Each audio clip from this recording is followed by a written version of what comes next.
दोस्त, मैं अपने YouTube चैनल पे आप लोग का स्वागत करती हूँ और मैं जा रही हूँ एक बेटी विवाह गीत गाने। आप लोग को कैसा लगेगा कमेंट बॉक्स में जरूर बताना। जय माता जी।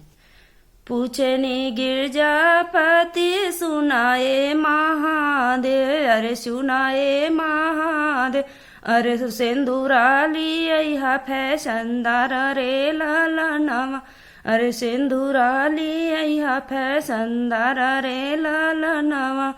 हमारे ही देश गौरा सिंदूरो ना होला, अरे सिंदूरो ना होला, अरे रोरिया से होला बिया रे लाला नवा, अरे रोरिया से होला बिया रे लाला नवा।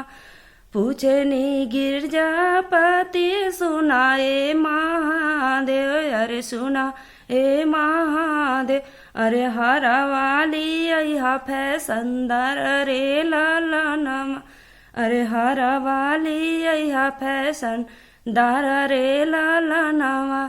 हमारे ही देश गौरा हराओ ना होला, अरे हराओ ना होला, अरे सरफ से होला बियाह रे लाला नवा, अरे सरफ से होला बियाह रे लाला नवा। पूछे नी गिरजापति सुनाए महादेव, अरे सुना ए महादेव, अरे करवाली अहा फैशनदार रे लाला नवा, अरे करवाली अहा फैशनदार रे लाला नवा।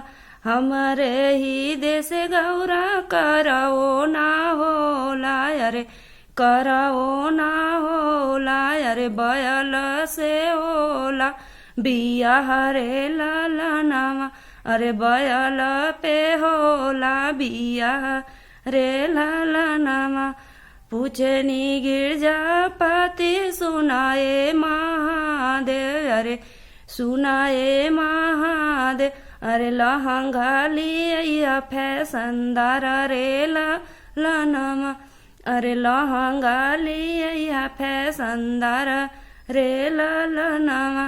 हमारे ही देश गौरा लहंगो ना होला, अरे लहंगो ना होला, अरे मृग छल से होला बियाह रे लाला नवा, अरे मृग छल से होला बियाह रे लाला नवा। पूछे नी गिरजापति सुनाए महादेव, अरे सुनाए महादेव, अरे बजवाली अहा फैशनदार रे लाला नवा, अरे बजवाली अहा फैशनदार रे लाला नवा।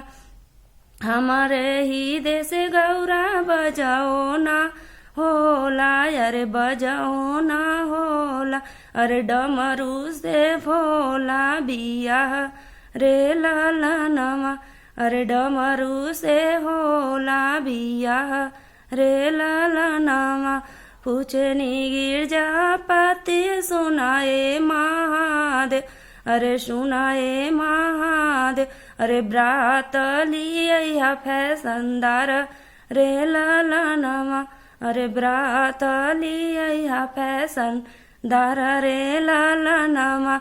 हमारे ही देश गौरा मानो ना होना, अरे मानो ना होना, अरे भूत प्रेत से आइला बारात रे लाला नवा, अरे भूत प्रेत से आइला बारात रे लाला नवा।